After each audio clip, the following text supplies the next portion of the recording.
We've decided to cut you out of the inheritance. You've never deserved it." My father's voice rang across the private dining room, and for a moment, everything stopped. The crystal chandelier above seemed to freeze mid-sparkle. The soft classical music playing in the background faded into nothing. Every face at that long, elegant table turned toward me, with expressions ranging from smug satisfaction to barely concealed glee. I sat there, fork halfway to my mouth, staring at the man who raised me. Around us, my entire extended family had gathered: aunts, uncles, cousins, even my grandmother. The restaurant my parents had chosen was one of those places where you needed a reservation months in advance, where the waiters wore white gloves and the menu had no prices. They had spared no expense for this moment. "Did you hear me, Tara?" My father stood at the head of the table, his face flushed with wine and something darker. Triumph, maybe. "You're out. Completely out." My mother sat beside him, dabbing at the corners of her mouth with a linen napkin, trying to hide her smile. My younger brother Kevin lounged in his chair with a smirk that made my stomach turn. My sister Paige wouldn't even look at me, but I could see her shoulders shaking with suppressed laughter. "That's what happens when you turn your back on family," my Aunt Carol chimed in, her voice dripping with false sympathy. "We all saw it coming." "Absolutely," Uncle Gerald added, raising his wine glass to family loyalty. The table erupted in agreement. Glasses clinked. People laughed. My cousin Bethany actually clapped. I set my fork down carefully, my hand steady despite the rage building in my chest. 29 years of memories flashed through my mind in seconds. Every birthday where Kevin got the bigger present. Every Christmas where Paige got the better gifts. Every family dinner where my accomplishments were brushed aside while my siblings were praised for the smallest things. But this was different. My father had called me 3 days earlier, his voice warm and inviting for the first time in months. "We're having a family dinner on Saturday. Very important. Everyone will be there. We'd really like you to come, Tara. It's been too long." I should have known better. I should have heard the trap in those words, but some stupid, hopeful part of me thought maybe, just maybe, they finally wanted to make things right. Instead, they wanted an audience for my humiliation. I looked around the table, taking in every face. My grandmother, who used to sneak me cookies when I was little, wouldn't meet my eyes. My cousin Jeffrey, who I helped through college by tutoring him every weekend for 2 years, stared at his plate. Even my Uncle Thomas, who always said I was his favorite niece, raised his glass along with everyone else. "Nothing to say, Tara?" my mother asked, her voice saccharine sweet. "No tears, no begging." I picked up my wine glass, a very expensive Bordeaux that my father had insisted on ordering for everyone. I took a slow sip, letting the silence stretch. Then I smiled. "Congratulations," I said softly, setting the glass down. "I hope it was worth it." I stood, smoothed my dress, and picked up my purse. The table had gone quiet again, but this time the silence was confused. They had expected tears, maybe shouting. Definitely some kind of scene that would give them more to laugh about later. "Wait, that's it?" Kevin called out as I turned toward the door. "You're just leaving?" I paused, looking back over my shoulder. My father's face had gone from triumphant to uncertain. My mother's smile had faltered. "What else would you like me to do?" I asked, my voice pleasant, almost curious. "You've made your decision. I accept it." "But," Paige started, but I was already walking away. As I stepped out of the private dining room and into the restaurant's main area, I heard the confused murmuring start behind me. They didn't understand. They had spent weeks planning this moment, imagining my breakdown, savoring the thought of my pain. My calm departure had stolen their satisfaction. Let them wonder.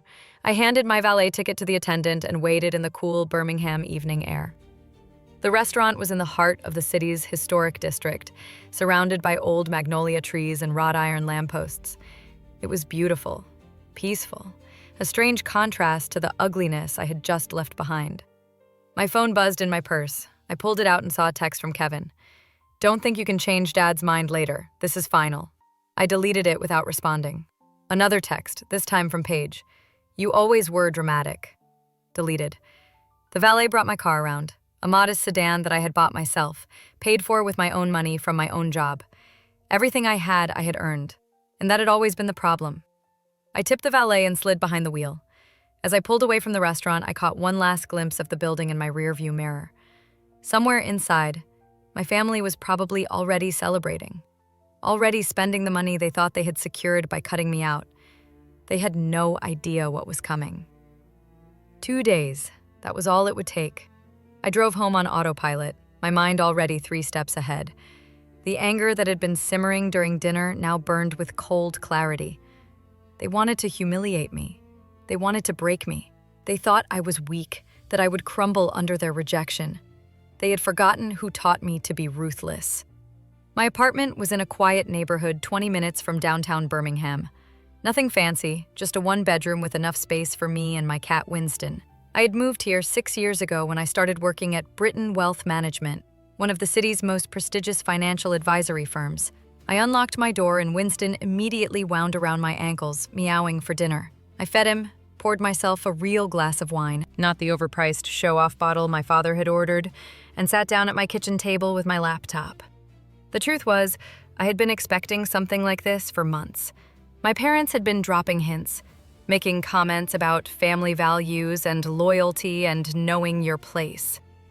Kevin had been insufferable lately, constantly talking about his future, his plans, what he would do when the time came. Paige had started treating me like I was already a stranger, but I had hoped I was wrong. I had hoped that despite everything, despite the years of being overlooked and undervalued, they would see me as something more than a disappointment. That hope died tonight. I opened my laptop and pulled up a folder I had created 3 months ago. I called it Insurance, though that felt too generous. It was more like evidence, proof. A detailed record of every financial transaction my parents had made in the last 5 years. See, my father thought I was just a mediocre financial analyst at a medium-sized firm. He thought my job was boring, my salary modest, my career unremarkable. He loved to compare me to Kevin, who worked in tech, whatever that meant. As far as I could tell, he mostly played video games and called it user experience research. He loved to praise Paige for her entrepreneurial spirit, even though her online boutique had been hemorrhaging money for 3 years straight. What my father didn't know was that I wasn't just any financial analyst. I was a forensic accountant specializing in asset recovery and fraud detection. My medium-sized firm handled some of the largest fraud cases in the Southeast, and I was very, very good at my job. 3 months ago, my mother had asked me for help with something she called a minor tax question. She had handed me a folder full of documents, trusting that I would do what she asked and nothing more. What she didn't expect was that I would recognize the patterns immediately. The shell companies, the offshore accounts, the creative bookkeeping that pushed right up against the edge of legality and sometimes crossed it. I had spent the next 2 months quietly gathering information, not because I planned to use it, but because I believed in being prepared. My father had built his small real estate empire through a combination of hard work, strategic investments, and, as it turned out, some very questionable financial practices.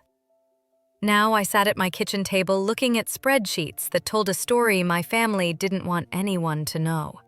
My father had been siphoning money from his business partners through complicated schemes that hid his profits and inflated his expenses. My mother had been using nonprofit organizations she claimed to support as personal piggy banks. Together, they had built a house of cards that looked impressive from the outside, but would collapse the moment anyone looked too closely. And I was going to make sure someone looked very closely indeed. My phone rang. I glanced at the screen and saw my grandmother's name. For a moment, I hesitated. She had been at that dinner. She had sat there and said nothing while they stripped away my inheritance, my dignity, my place in the family. But she was calling now. I answered. "Hello, Grandma." "Tara, honey." Her voice was thin, tired. "I wanted to apologize for tonight. That was cruel of your father. I should have spoken up. But you didn't." Silence then. "No, I didn't. I'm sorry." I closed my eyes. Part of me wanted to forgive her, wanted to believe she was different from the rest of them. But I had learned tonight that wanting something and getting it were very different things. "Why did they do it?" I asked. "Why now? What did I do that was so terrible?" My grandmother sighed. "It wasn't about what you did, sweetheart. It was about what you didn't do. You didn't need them. You didn't come begging for money or help or approval. You built your own life, and that scared them. Your father likes to be needed. He likes to be important. You made him feel irrelevant, so he cut me out of the inheritance that was never really yours to lose," she said softly. "Tara, there's something you should know. Your father has been having financial troubles for the past year. Big troubles. The inheritance you think exists, most of it is already gone. Tonight was theater. He wanted to hurt you before you found out there was nothing left to inherit anyway." My hand tightened on the phone. "Are you sure? I'm old, not stupid. I know what I see." After we hung up, I sat in the dark kitchen, processing this new information. My father was broke. The great inheritance he had dangled over our heads our entire lives was a fiction, and he had gathered the whole family together to humiliate me before the truth came out. I smiled in the darkness. This was going to be even better than I thought. Sunday morning dawned clear and bright, mocking the darkness of my mood. I had spent most of the night reviewing files, making notes, planning my next moves. Winston had given up trying to lure me to bed around 2 a.m. and simply curled up on a stack of papers beside my laptop. Now, sitting at my favorite coffee shop with a triple-shot latte, I was ready. I pulled out my phone and composed a message to someone I had worked with on a major fraud case 6 months ago. Timothy was an investigative journalist for the Birmingham Tribune who specialized in financial crimes and corruption. We had developed a good working relationship during the case.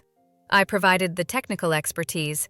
He wrote the stories that brought attention to the fraud. "Hey, Timothy," I typed. "Remember when you said you owed me a favor? I might have a story for you. Interested?" His response came back in less than a minute. "Always. What are we talking about?" "Local real estate developer.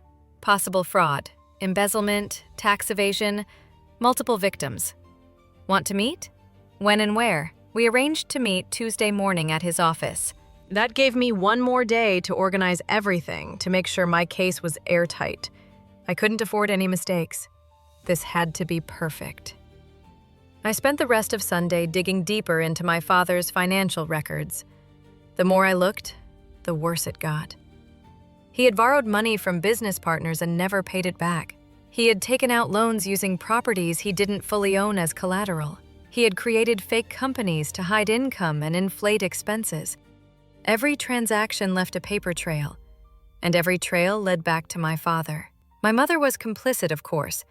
She had signed documents, opened accounts, moved money around. They had built this empire of deception together, and they would fall together too. Monday morning, I went to work as usual. My boss, Patricia, noticed I was more focused than usual. "Big case?" she asked, stopping by my desk with her own coffee. "Personal project," I said. "But yes, big." She studied me for a moment. Patricia was in her 50s, sharp as a tack, and could read people better than anyone I knew. "Does this personal project involve the family dinner you mentioned Friday?" I had told her I was dreading a family event. I hadn't told her why. "It might," I admitted. She nodded slowly. "If you need anything, resources, time, advice, you let me know." Family can be complicated. Family can be toxic, I corrected. But thank you, I will. I worked through lunch, barely noticing the hours passing. By the time 5 p.m. rolled around, I had compiled everything I needed for Timothy. Bank statements showing suspicious transfers, property records revealing fraudulent deals, email chains between my father and his business partners that proved he knew exactly what he was doing, contract agreements with forged signatures, tax returns that didn't match actual income. It was enough to send someone to prison. That evening, Kevin called. I let it go to voicemail. He called again. I ignored it again. On the third call, I finally answered. What do you want? Kevin! Jesus, took you long enough. Look, Dad wants to talk to you. I have nothing to say to Dad. Come on, Tara, don't be dramatic. He's willing to reconsider if you apologize. I actually laughed. Apologize for what? For embarrassing the family on Saturday? For leaving like that? For making a scene? I didn't make a scene. I left quietly. Exactly. You left. You embarrassed Dad in front of everyone. He spent a lot of money on that dinner. He spent a lot of money to humiliate me, I corrected. But I appreciate the call. Tell Dad I said no thanks on the reconsideration. You're making a mistake, Kevin warned. You don't want to be on the wrong side of this family. I'm pretty sure I'm on the only right side, I said, and hung up. 10 minutes later, Paige texted. Kevin said you were rude to him. Why do you have to make everything so difficult? I didn't respond. Another text from my mother. Your father is very disappointed. You always were ungrateful. Delete. Uncle Gerald. Your parents only wanted what's best for the family. I hope you'll reconsider your attitude. Delete. Aunt Carol. Such a shame to see you throw away your family like this. Pride comes before a fall, Tara. I stared at that last message for a long moment. Pride comes before a fall. She had no idea how right she was, just wrong about who would be falling. Tuesday morning, I met Timothy at his office downtown. The Tribune's building was an old, converted warehouse with exposed brick and industrial windows. His office was on the 3rd floor, a cluttered space filled with stacks of papers, coffee cups, and the faint smell of printer ink. You look tired, he observed as I sat down.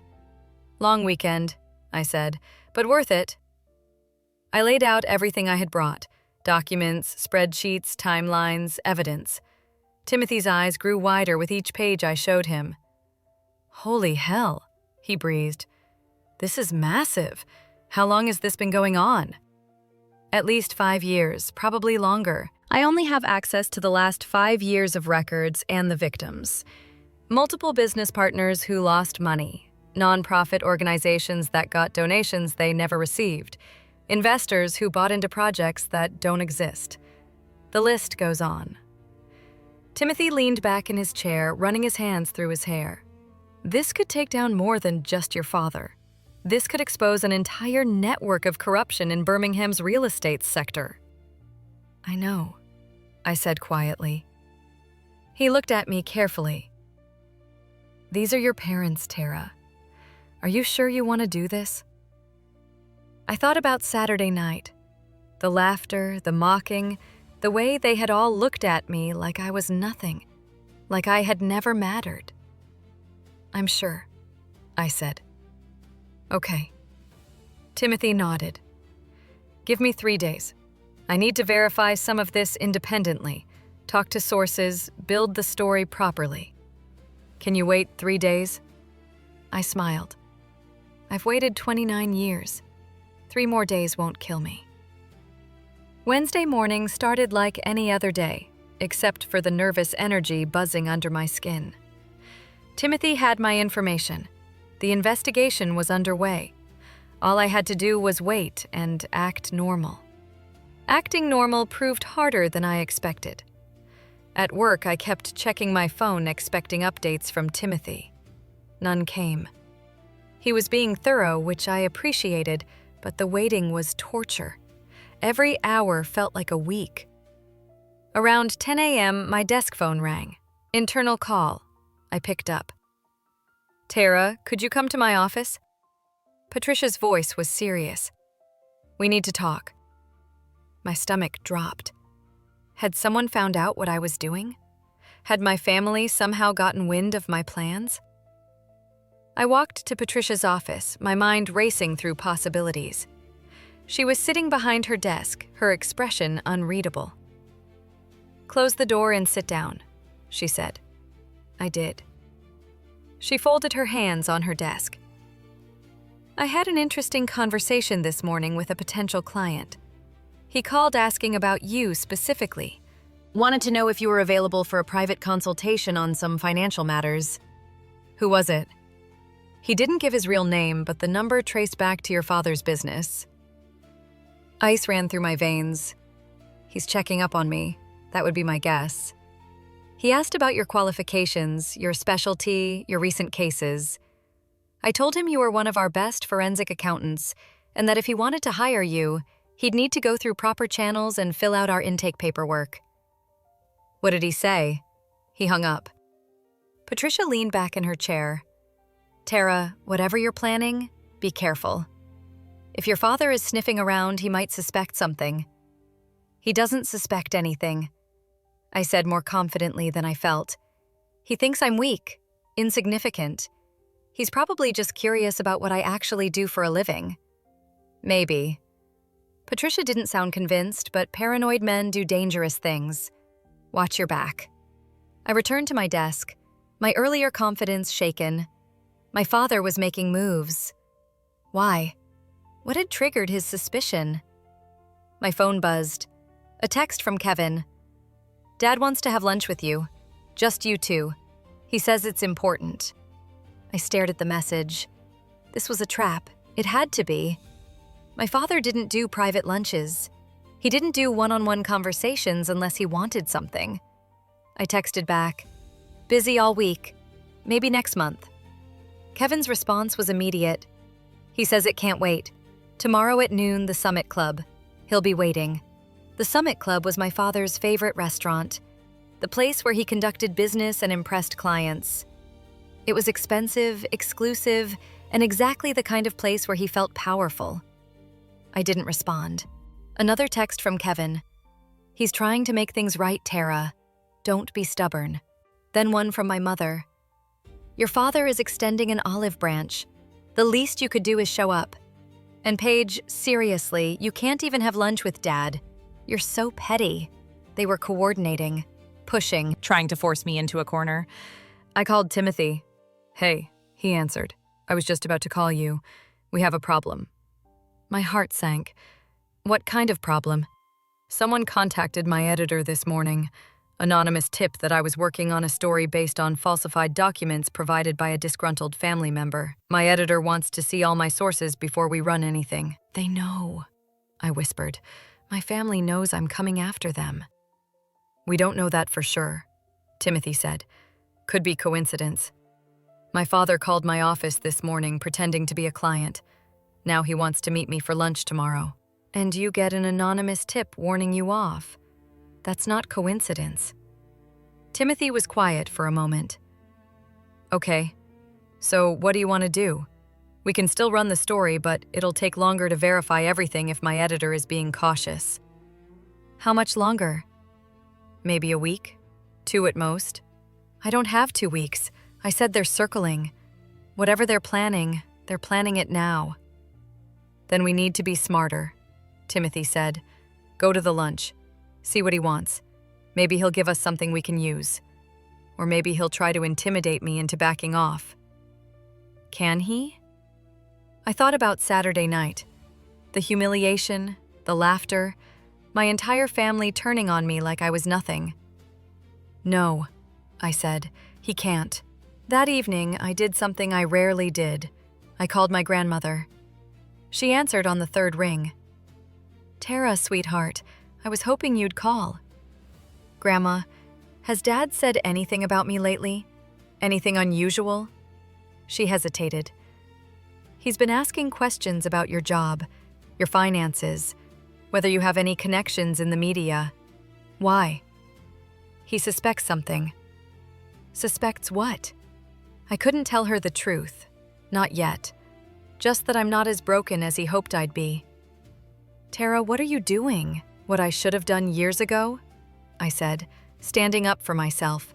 Be careful, she warned. Your father doesn't like being challenged. He gets mean when he feels cornered. I know. I learn from the best. After we hung up, I sat in my apartment thinking. My father was making moves. He was suspicious, but he didn't know exactly what I was planning, or he would have done more than request a lunch meeting. He was fishing, trying to figure out what I knew. The smart thing would be to wait. Let Timothy finish his investigation. Build the case properly. Be patient. But patience had never been my strong suit. I texted Kevin back. Fine. Noon tomorrow at the Summit Club. Tell Dad I'll be there. His response was triumphant. Good choice. He'll be pleased. I doubted that very much. That night, I couldn't sleep. I kept running through scenarios in my head. What would my father say? What would he offer? Would he try to bribe me? Threaten me? Manipulate me into thinking I had imagined everything? Around 2 a.m., I got up and made tea. Winston followed me into the kitchen, meowing his disapproval at the late hour. I know, buddy, I told him. I'm being ridiculous. But I wasn't. I was being careful, thorough, strategic. I pulled out my laptop and reviewed everything one more time. The evidence was solid. The paper trail was clear. Even if my father suspected something, he couldn't erase what he'd already done. The transactions existed. The fraud was real. The victims were real. Tomorrow, I would sit across from my father and listen to whatever story he wanted to tell. I would smile and nod and let him think he was winning. And then I would watch his world burn. Thursday morning arrived too fast. I dressed carefully. Professional but not intimidating. Confident but not aggressive. I wanted my father to see me as the daughter he thought he knew, not the woman who was about to destroy him. The Summit Club was in downtown Birmingham on the top floor of one of the city's oldest buildings. I arrived exactly at noon and gave my name to the hostess. Mr. Anderson is already here, she said. Right this way. My father sat at a corner table with a view of the city. He stood as I approached, smiling like nothing had happened on Saturday night.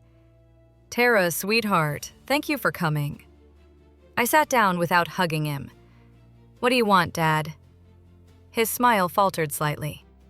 Can't a father want to have lunch with his daughter? Not this father.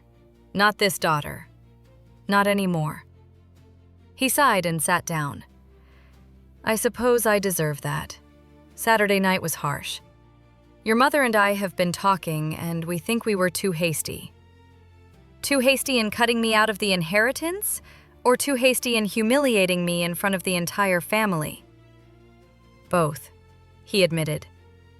We let emotion get the better of us. A waiter appeared with water and menus.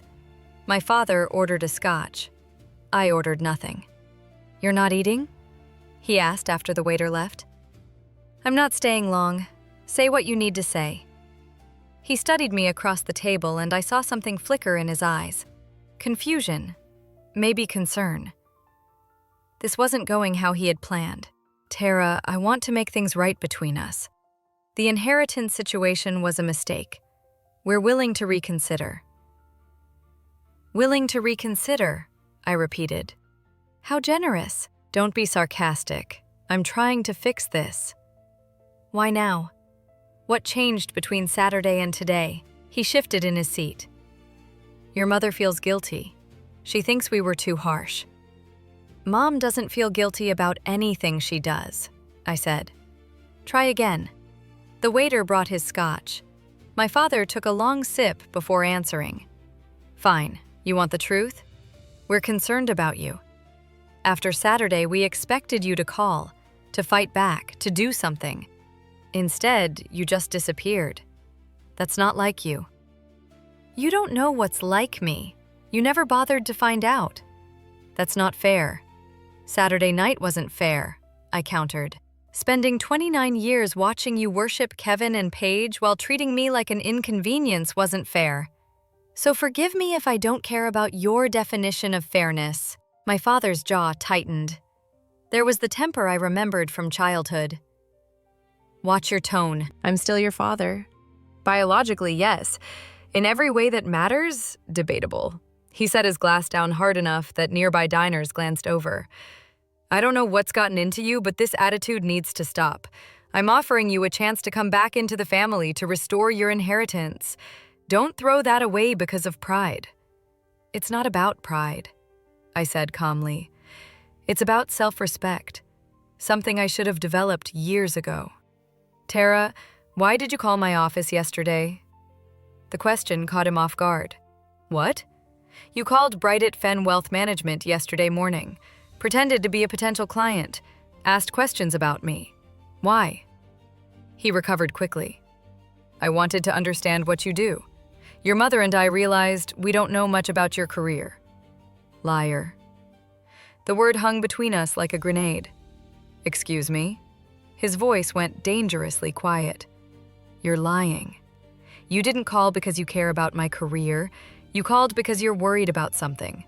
What is it, Dad? What are you afraid I know?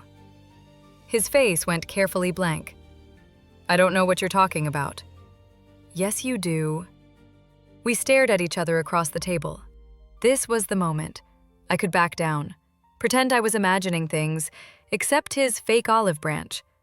Or I could push forward and show him I wasn't the weak daughter he thought I was. How's business, Dad? The real estate market must be challenging these days. It's fine, really, because I heard you've been having some financial difficulties, cash flow problems, partner disputes, that kind of thing. His eyes narrowed. Who told you that?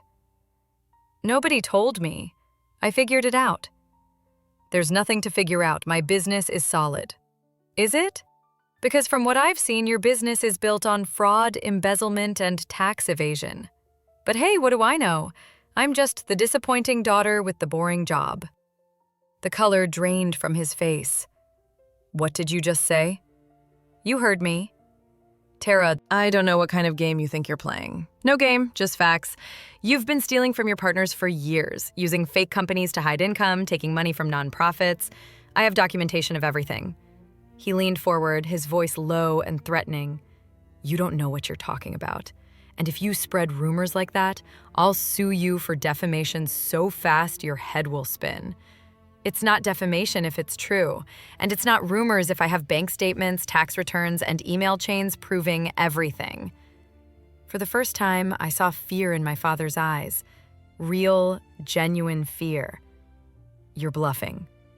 Am I want to take that chance? He grabbed his scotch and downed the rest of it in one gulp. What do you want? Money? Fine.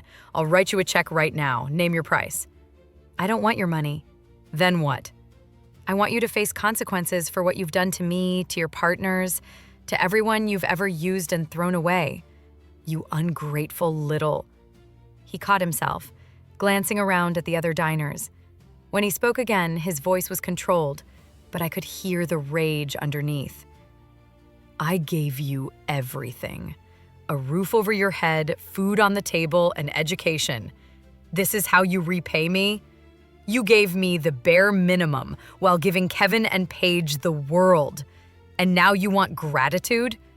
If you do this, if you try to destroy me, you'll regret it. I promise you that. Is that a threat? It's a warning. You think you're clever, but you have no idea what you're up against. I have lawyers, connections, friends in very high places. You're a junior analyst at a mid-level firm. You can't win this fight. I stood up, slinging my purse over my shoulder. We'll see about that. Tara, sit down. We're not finished. Yes, we are. I walked away, my heart pounding so hard I thought it might burst out of my chest. Behind me, I heard my father calling my name, then swearing quietly. Good. Let him be scared. Let him wonder what I was planning. I made it to my car before my hands started shaking. I gripped the steering wheel, taking deep breaths, trying to calm down. That had been more intense than I expected.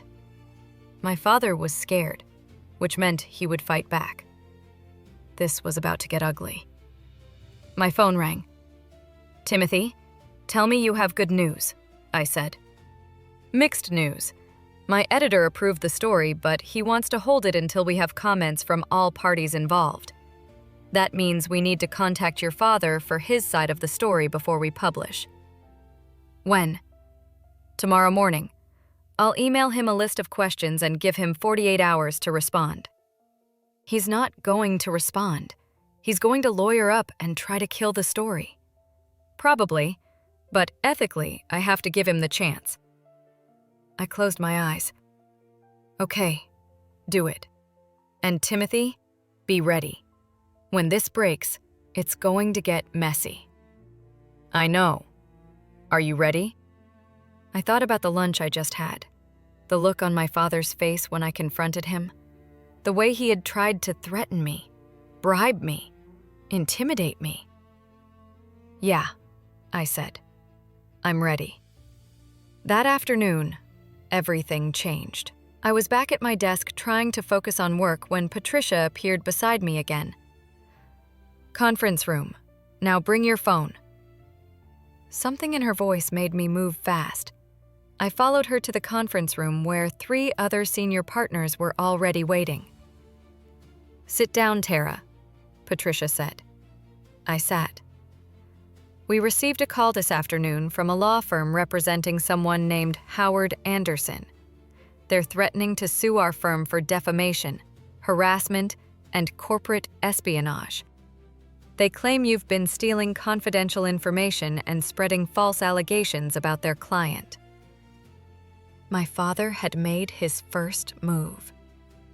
The conference room felt smaller suddenly, the air thick with tension. 4 senior partners stared at me, waiting for an explanation. Patricia's face was carefully neutral, but I could see the concern in her eyes. "Who is Howard Anderson?" asked Gerald, one of the founding partners. "My father," I said quietly. The room went silent. "Your father is threatening to sue us because of something you did." Gerald's voice rose. "Would you care to explain?" I took a deep breath. This was it. The moment where I either defended myself or let my father intimidate me into silence. 3 months ago, my mother asked me for help with what she called a tax question. She gave me documents from my father's business. When I reviewed them, I noticed patterns consistent with financial fraud. I documented what I found. "And then what?" Patricia asked. "I gave the information to an investigative journalist. He's been verifying it independently. Tomorrow he's going to contact my father for comment before publishing a story." Gerald looked like he might have a stroke. "You used company resources to investigate your own father?" "No, I used my personal time and my own computer.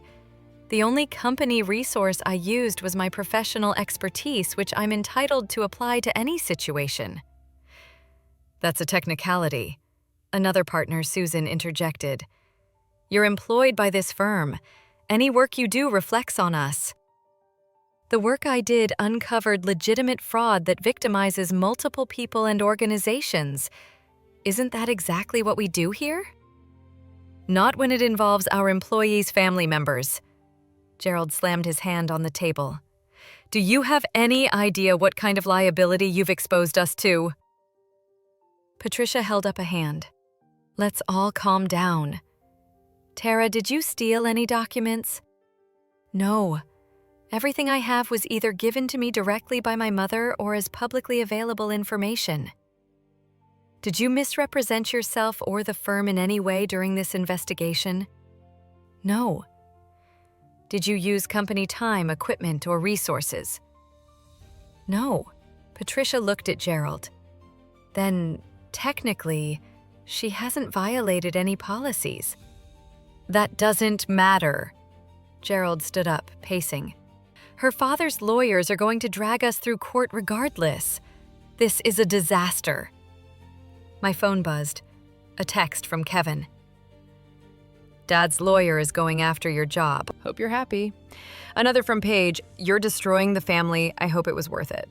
Then my mother, how could you do this to us after everything we've given you? I turned my phone face down on the table. There's something you all should know, I said. My father doesn't have a case. He's bluffing. This is intimidation, pure and simple. He's hoping that by threatening the firm, you'll force me to back down. And will you? Susan asked. Back down? I met her eyes. No. Then you're suspended, Gerald announced. Effective immediately. Until this situation is resolved, you're not to come into the office or have any contact with clients. You can't suspend me for something I did on my personal time. We can and we are, for the protection of the firm. I looked at Patricia. She gave me the slightest shake of her head. Don't fight this right now. I stood up. Fine. I'll be at home if you need me. I walked out of the conference room with my head high, but inside I was shaking. My father had moved faster than I expected. He was going after my job, my reputation, my credibility. He wanted to destroy me before I could destroy him. But he had made a mistake. By showing his hand this early, by threatening my firm, he had proven that he was scared. And scared people make mistakes. I drove home in a daze. This was escalating faster than I had planned. The story wasn't even published yet, and already my father was launching attacks. What would he do when the article actually came out? My phone rang. Timothy, I heard about your firm, he said. I'm sorry. How did you? Your father's lawyer called my editor too. Threatened us with a lawsuit if we publish anything.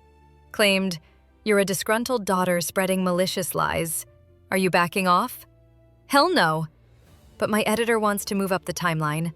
We're publishing tomorrow morning instead of next week. We're not giving your father time to bury this story. Tomorrow. The article would be public tomorrow. Okay, I said. Do it. Tara, Are you sure? Once this is out there, there's no taking it back. I thought about Saturday night, the humiliation, the laughter, my father's smug face as he announced I was cut out of the inheritance. Then I thought about today's lunch, the threats, the intimidation, the way he had tried to destroy my career. I'm sure. All right, the article goes live at 6 a.m. I'll send you a link when it's up. After we hung up, I sat in my car in my apartment parking lot. Tomorrow morning, my father's world would start to crumble. By noon, everyone in Birmingham would know what he had done. By evening, his business partners would be calling their lawyers, and I would be the one who made it happen. My phone buzzed again. Another text from Kevin. Whatever you think you know, you're wrong. Dad's a good man. I stared at that message for a long time. Kevin honestly believed it. They all did. They had bought my father's carefully constructed image of the successful businessman, the devoted family man, the pillar of the community. They had no idea who he really was. I went inside and fed Winston, poured a glass of wine and tried to eat something. I couldn't. My stomach was in knots. I kept checking my phone, watching the minutes tick by.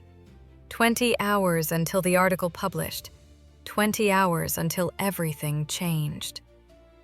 Around 8 p.m., my grandmother called. Tara, what's happening?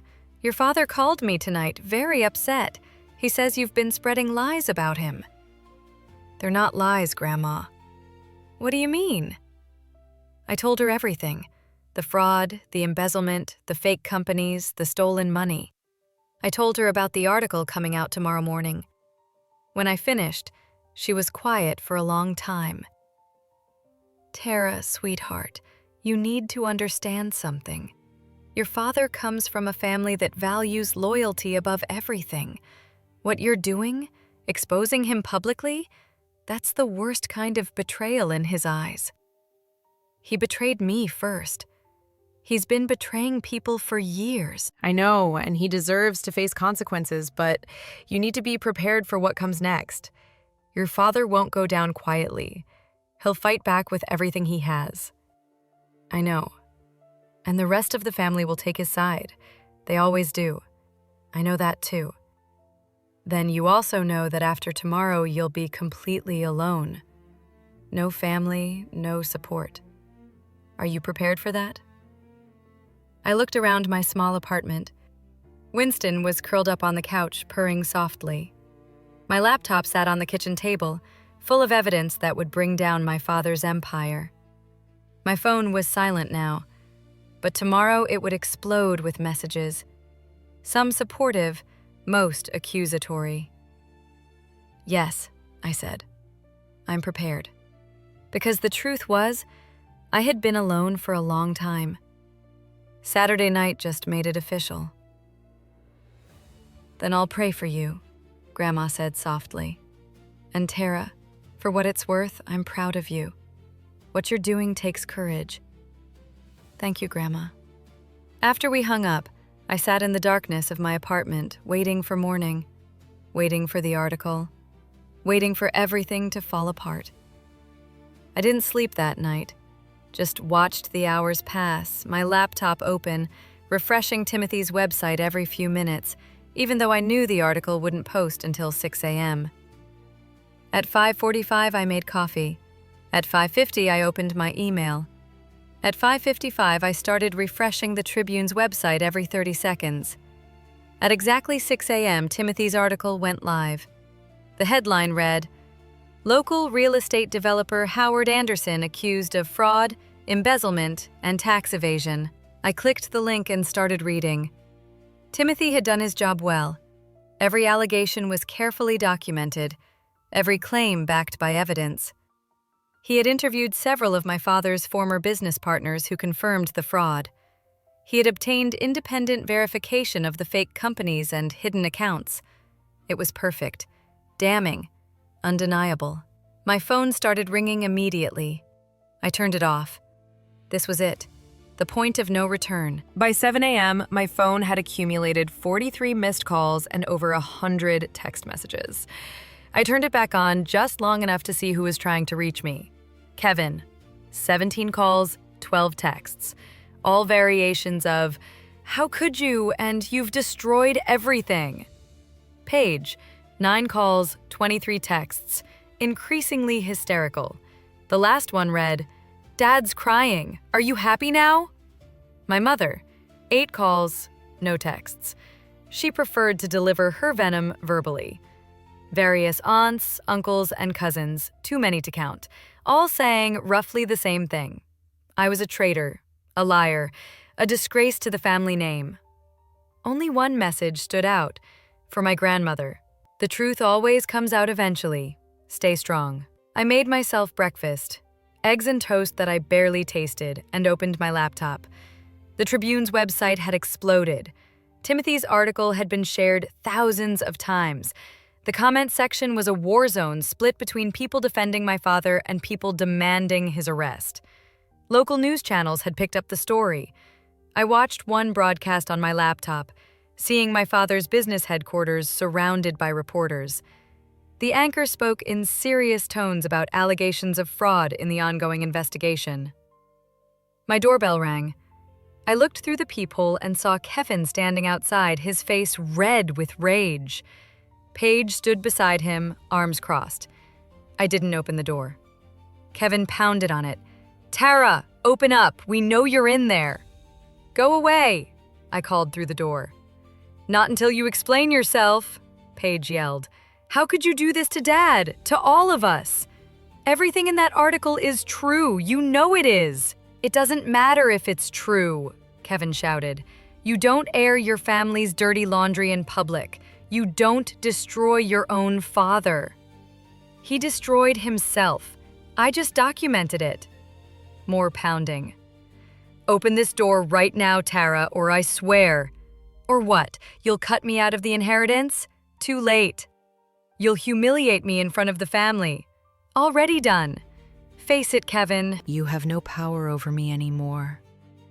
The pounding stopped. I heard low, furious voices conferring. Then Paige spoke, her voice dripping with false sweetness. "Tara, please, let's talk about this like adults. Dad wants to work this out. He's willing to forgive you if you'll just publicly retract everything." I almost laughed. "Tell Dad that's not happening." "You're making a huge mistake," Kevin warned. "Dad's lawyer is already preparing a defamation suit. You're going to lose everything. Your job, your reputation, your credibility. Is revenge really worth that?" "This isn't revenge. It's justice." "Call it whatever you want. You're still going to regret this." They left eventually, but not before Kevin kicked my door hard enough to leave a scuff mark. I watched through the peephole as they got into Kevin's car and drove away, probably heading straight to my parents' house to report back. My phone rang. "Patricia?" I answered. "Hello, Tara. Have you seen the article?" "Yes." "It's causing quite a stir. I've had 3 calls this morning from reporters asking about you, about whether the firm knew about your investigation. What did you tell them? That you acted independently and that we can't comment on ongoing matters?" "But Tara, this changes things. The evidence you gathered, it's legitimate. Gerald and the other partners are reviewing everything, and it looks like your father's threats were empty. He can't sue us for defamation when everything is true." Does that mean I'm not suspended anymore?" Patricia paused. "The partners are meeting this afternoon. I'll call you after, but between you and me, I think they're going to reinstate you. What you uncovered is massive. This is exactly the kind of case we built our reputation on." After we hung up, I let myself feel a small moment of relief. My job was safe. My career would survive. But the real battle was just beginning. At 10 a.m., my phone rang with a number I didn't recognize. Against my better judgment, I answered. "Tara," my father's voice, rough and tired. "We need to talk. We have nothing to talk about. Please, just 5 minutes. That's all I'm asking." Something in his tone made me pause. He sounded defeated, broken. Nothing like the confident, threatening man from yesterday's lunch. "5 minutes," I said. "Thank you. I want you to know that I never meant for things to get this bad between us. Saturday night was a mistake. The lunch yesterday was a mistake. I was scared and angry, and I lashed out. You've been lashing out at me for 29 years. I know, and I'm sorry. But this article, this public humiliation, this goes too far. You're destroying more than just me. You're destroying the whole family. The family destroyed itself when everyone chose to laugh at me instead of standing up for me. Tara, I'm begging you. Call the reporter. Tell him you were mistaken. Tell him you acted out of anger after Saturday night. We can say you misunderstood some documents, that you didn't have the full picture. My lawyers can work with their lawyers and we can make this go away." "No." "Why not? What do you gain from this? You've already made your point. You've shown everyone that you're not someone to be pushed around. You've won. Now let it go." "I haven't won anything yet. You're still free. You still have your business. You haven't faced any real consequences. The article is consequence enough. My partners are abandoning me. My clients are demanding their money back. The bank is calling in my loans. I'm finished. Tara, you've destroyed me. Isn't that enough?" "Not even close." Silence. Then in a voice colder than I'd ever heard from him. "Then you've made your choice. Don't expect mercy from me." He hung up. I sat there staring at my phone, processing what had just happened. My father had gone from begging to threatening in the span of one conversation. He was desperate, which made him dangerous. But I was done being scared of him. The afternoon brought more chaos, Local news vans appeared in my apartment complex parking lot. Reporters knocked on my door asking for interviews. I ignored them all. Patricia called at 3 p.m. with good news. You're reinstated, effective immediately. The partners reviewed your evidence and agree that you acted appropriately. In fact, we're considering taking on some of your father's victims as clients if they want to pursue civil cases. Thank you, Patricia. Don't thank me. You did this yourself. Come back to work Monday. We'll figure out the rest then. I spent the rest of Friday watching the story unfold online. More victims came forward. Business partners who had lost money, investors who had been defrauded, nonprofit organizations that never received promised donations. Each new revelation made the case against my father stronger. By Saturday morning, the State Attorney General's office had announced an official investigation. Federal investigators were looking into potential tax evasion. My father's business was effectively frozen while authorities examined his records. The family group chat, which I was somehow still part of, exploded with messages. Kevin, this is a witch hunt. Dad did nothing wrong. Paige, we need to hire better lawyers. Can anyone recommend someone? Uncle Gerald, I always knew that business was shady. I told Howard to be more careful. Aunt Carol, we should rally around him. Family sticks together. My mother. Where's Tara? Why isn't she in this chat? Oh wait, she's too busy destroying her own father to care about family. I left the group chat. Sunday afternoon, my grandmother called. I visited your father today, she said. He looks terrible. He's not sleeping, barely eating. Your mother is a wreck. Kevin and Paige are running around trying to control the damage. I'm sorry you had to see that. Don't be sorry. This was inevitable. Your father built his empire on lies, and lies always collapse eventually. She paused. But Tara, you need to prepare yourself. This is going to get worse before it gets better. What do you mean? Your father is talking about declaring bankruptcy. He's trying to move assets around, hide money. He's desperate, and desperate men do desperate things. Like what? Like trying to pin this on someone else. Like trying to make you look like the villain. He's already telling people you fabricated evidence that you're mentally unstable, that you've always been jealous of him. He's building a narrative where he's the victim and you're the villain. Let him. The evidence speaks for itself. I know. I just wanted you to be ready.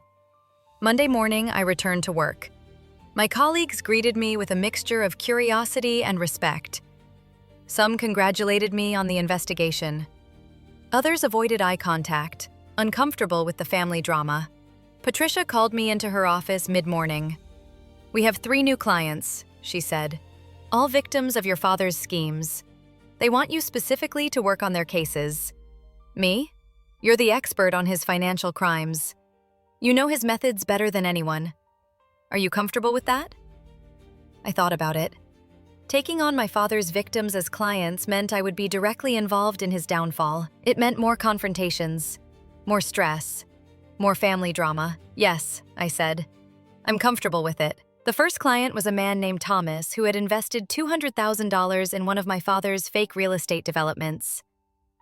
The second was a woman named Jennifer, whose nonprofit had lost $50,000 in promised donations that never materialized. The third was a couple, Robert and Claire, who had been business partners with my father for 10 years before discovering he had been siphoning money from their joint ventures. I met with each of them, documented their cases, and began building lawsuits. Each conversation revealed more layers of my father's deception. Each story showed another life he had damaged in his pursuit of wealth and status.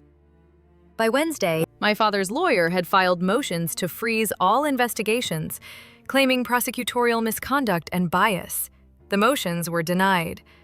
By Thursday, 2 of my father's business partners had filed criminal complaints. The State Attorney General announced that formal charges were forthcoming. By Friday, exactly 1 week after the article published, my father was arrested. I was at work when I got the news. Timothy sent me a text with a link to a video. I clicked it and saw my father in handcuffs being led out of his office by federal agents. Reporters swarmed around him, shouting questions.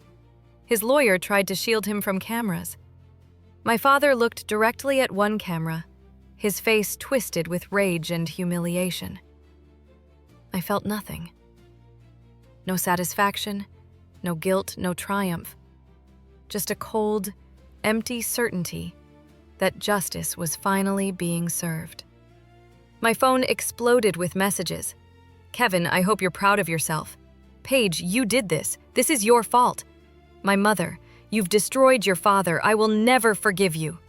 Various relatives, accusations, insults, disownments, and then one message from my grandmother. "He made his choices. You made yours. I'm proud of you for standing up for what's right." That night, I went home and finally allowed myself to feel. The anger, the hurt, the years of being overlooked and undervalued, the humiliation of Saturday night 2 weeks ago, the fear during the confrontation at lunch, the stress of watching everything unfold. I cried for an hour. Winston curled up beside me, purring. When I was done crying, I felt lighter, cleaner, free. My father was facing justice. His victims would get their day in court, and I had proven to myself that I was stronger than anyone, including me, had realized. The trial began 3 months later. By then, the case against my father had grown to include 18 counts of fraud, 12 counts of embezzlement, and 7 counts of tax evasion. His business had collapsed completely. His assets had been frozen. His reputation was destroyed. I attended every day of the trial, sitting in the back of the courtroom. My father never looked at me. My mother, Kevin, and Paige sat on the opposite side, their faces masks of anger and grief. The prosecution called me as a witness. On day 4, I walked to the stand, placed my hand on the Bible, and swore to tell the truth. The prosecutor was a woman named Catherine, sharp and thorough. "Miss Anderson, can you explain how you first discovered your father's fraudulent activities?" I walked the court through everything. The documents my mother had given me, the patterns I noticed, the investigation I conducted. I explained each piece of evidence calmly and professionally. My father's lawyer tried to discredit me during cross-examination. "Isn't it true that you were angry with your father?" "Yes." "And isn't it true that you wanted revenge?" "I wanted justice, but you admit you were motivated by anger." "I was motivated by the truth. My anger was justified, but it didn't change the facts. The fraud happened whether I was angry about it or not." The lawyer tried different angles, but I had prepared for this. Every question, every attempt to paint me as a vengeful daughter, I deflected with facts and evidence. When I stepped down from the stand, I felt my father's eyes on me for the first time. I looked directly at him. He looked old, suddenly diminished. All the power and confidence that had defined him was gone. The trial lasted 6 weeks. The jury deliberated for 2 days. Guilty on all counts. I was at work when the verdict came in. Patricia called me into her office and we watched the news conference together. The prosecutor stood outside the courthouse, flanked by several of my father's victims, announcing the conviction. "Justice has been served today," Catherine said. "Howard Anderson used his position and reputation to defraud dozens of people over many years. Thanks to the courage of whistleblowers and victims who came forward, he will now face the consequences of his actions." Sentencing was scheduled for 3 weeks later. In the meantime, my life continued to shift. My clients, the victims I had helped, expressed their gratitude. Some sent flowers, others wrote letters. One couple invited me to dinner and spent the evening thanking me for giving them a chance at justice. My firm promoted me to senior forensic accountant with a significant raise and expanded responsibilities. Patricia told me I had a bright future ahead of me. "You did something extraordinary," she said. "Not many people have the courage to stand up to family, especially when that family has power and resources. You should be proud." I was proud, but I was also exhausted. The sentencing hearing was held on a Tuesday morning in November. The courtroom was packed. My father's victims filled the gallery along with reporters and curious onlookers. The judge, a stern woman in her 60s, listened as victim after victim stood and described how my father's crimes had impacted their lives. Thomas, who lost his retirement savings, Jennifer, whose nonprofit nearly closed because of missing funds, Robert and Claire, whose business partnership and friendship with my father had been built on lies. When it was my turn to speak, I walked to the front of the courtroom. Your Honor, I'm not here as a victim, though in many ways I am one. I'm here as someone who once looked up to the man sitting at that table, someone who wanted nothing more than his approval and love. For years, I tried to earn it by being perfect, by achieving success, by making him proud. It never worked. And when I finally stood up for myself, when I refused to be silent about his crimes, he tried to destroy me. I looked at my father. He was staring at the table, refusing to meet my eyes. But he didn't destroy me. Instead, I found my own strength. I learned that real family isn't about blood or obligation. It's about respect, support, and love. The people who matter most aren't the ones who share your last name. They're the ones who stand beside you when everything falls apart. I returned to my seat. The judge thanked me and took a recess to consider sentencing. When she returned, her voice was firm. Mr. Anderson, you have been convicted of serious crimes that harmed numerous individuals and organizations. You used your position of trust to manipulate and deceive. You showed no remorse even when confronted with overwhelming evidence. Therefore, I sentence you to 15 years in federal prison, to be followed by 5 years of supervised release. You will also pay full restitution to all identified victims. My father's shoulders sagged. My mother sobbed. Kevin and Paige looked stunned. I felt nothing but relief. In the months that followed, my family's downfall continued.